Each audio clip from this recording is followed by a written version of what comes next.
Мысалы бізден отбасы мәселесінде ерлі зайыптылардың өмірінде бүгінгі күні мысалы талақ деп айта салатын нәрселер бар. Сол талақтың көбісі бір шариғат бір жақсы көріп, шариғатқа бойұсынып, бір исламды жақсы танығаннан айтылып жатқан талақ емес ол. Ол табиғаттан шыққан талақ. Талақ. Ол ешқандай бір білімнен шыққан сөз емес ол. Бір саналы нәрседен шыққан нәрсе емес те. Талақ деп айтып жібереді, мысалы. Сосын өзіңді қораға кіргізесің ғой. Көрдіңіз бе? Исламда каффарат деген нәрсе бар. Не үшін каффарат деген нәрсе бар? Қорадан шығу керек. Сол үшін төлейсің да. Қазір ғана түсінікті болады тілмен айтып жатырмын да. Сен өзіңді қораға кіргізіп қоясың. Жүріп талақ айтып жібердің мысалы.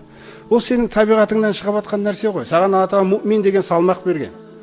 Саған өзің ұстап жүр деген характер берген. Салмақты бол, асықпа деген сипаттарды берген да. Сол талақтардың көбісі мінезден шығып жатқан нәрселер ол. Түсіндіңіз ба?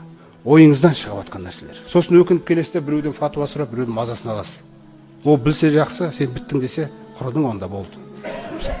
Сондай мәселе ол. Әркім сенің дүниеңді біле бермейді ғой. Тағы бір мәселе, ер адамның мысалы жаңағыдай әйел кісіні пайғамбар саллаллаху айтқандай, Аллахтың елшісі ешқашан өзінің қолымен бір затты да ұрған емес дейді. Қараңыз. Вала ходиман, қызметшіні де ұрған емес дейді. Вала имраатан, әйелді де ұрған емес дейді. Көрдіңіз бе қандай мәселе? Сол сияқты сіз жақсы көресіз ба? Пайғамбар ұрмаған. Сіз ұрған кезде жақсы көрдіңіз ба? Сосын біз айтамыз, Құранда бар ғой негізі ұр деген ғой. Құрандағы аяттың тәртібіне қарайық та біз. Көрдіңіз бе? Валлати тахофуна нушузахунна. Бастарыңа шығып алып, бүкіл үйлеріңді басқарам ба деп жатқан бір әйел қорқатын болсаңдар дейді. Фағизухунна дейді. Бірінші уағыздан баста дейді. Сосын уағыз бастаған кезде түсінбейсің ғой сен ақыретті. Елдің әйелі дұрыс, сенікі мындай деген мәселелер. Ол уағыз емес ол. Уағыз деген қолынан ұстайсың.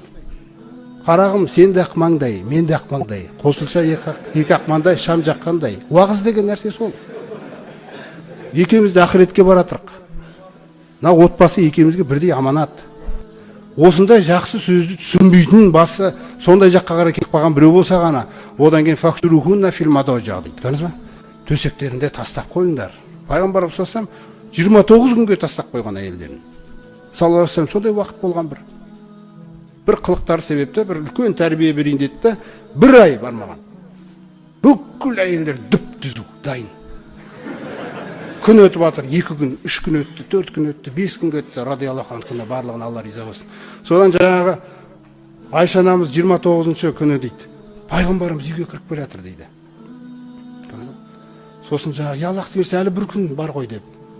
Ай деген 29 күн ғой, Айша деп айтты дейді.